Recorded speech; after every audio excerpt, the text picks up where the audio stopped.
వరంగల్ ఉప ఎన్నిక విజయం కొత్త చరిత్ర సృష్టించిందని ముఖ్యమంత్రి కేసీఆర్ అన్నారు. ఉప ఎన్నికల్లో ఎంపీగా విజయం సాధించిన తెరాస అభ్యర్థి పసునూరి దయాకర్ సీఎంను ఆయన అధికారిక నివాసంలో కలిసి కృతజ్ఞతలు తెలిపారు.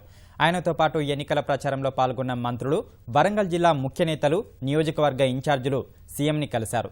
ఈ సందర్భంగా దయాకర్ను కేసీఆర్ అభినందించారు. పార్లమెంటులో ప్రజల గళం వినిపించాలని సూచించారు. వరంగల్లో అతిపెద్ద టెక్స్టైల్ పార్క్, బాహ్యవలయ రహదారి నిర్మించనున్నట్లు తెలిపిన కేసీఆర్ అభివృద్ధి ఫలాలు ప్రజలకు చేరేలా చూడాల్సిన బాధ్యత కార్యకర్తలదేనని గుర్తు చేశారు.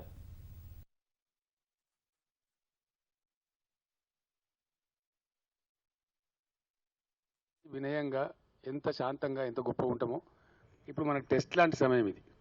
మనం విరవీగినట్టు కనబడితే ఎంత ఎత్తుకు లేపినో అంతే కిందికి పడేస్తారు ప్రజలు. వరంగల్ ఈస్ట్ పర్సెంటేజ్ వైజ్ అగ్రస్థానంలో ఉంది.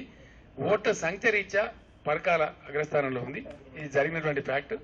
భూపాలపల్లి అద్భుతమైన ఇంప్రూవ్మెంట్ ఉంది. మంచి విజయం సాధించడం. అసెంబ్లీ నియోజకవర్గాలు ఉంటే ఏడిటికేడితో మెజార్టీ ఇచ్చినారు. ఆ నమ్మకాన్ని వమ్ము చేయకుండా ప్రజలలో వినయంతో, తన విధేయతతోని తగ్గి ఉండాలి. గొప్పతనం ఎప్పుడు వస్తుంది మనిషి కంటే, నీకు ఎంత పెద్ద పదవి వస్తే అంత తగ్గి ఉండాలని మనవి చేస్తూ అందరు కూడా పదవులు వచ్చే అవకాశాలు ఉంటాయి. వరంగల్కి ఎట్లయినా ఒక 4 ఎక్కువనే దొరుకుతాయి. అలా అనుమానపడే అక్కడ లేదు. ఇక్కడ ఎక్కువ ఉద్యమకారులు ఉన్నారు, ఎక్కువ పనిచేసినారు. ఇవాళ ఇంత పెద్ద ఫలితం కూడా తెచ్చిన నాయకత్వాలు కూడా ఉన్నాయి కాబట్టి అన్ని రంగాలలో వరంగల్కు 4 ఎక్కువనే దొరుకుతాయి.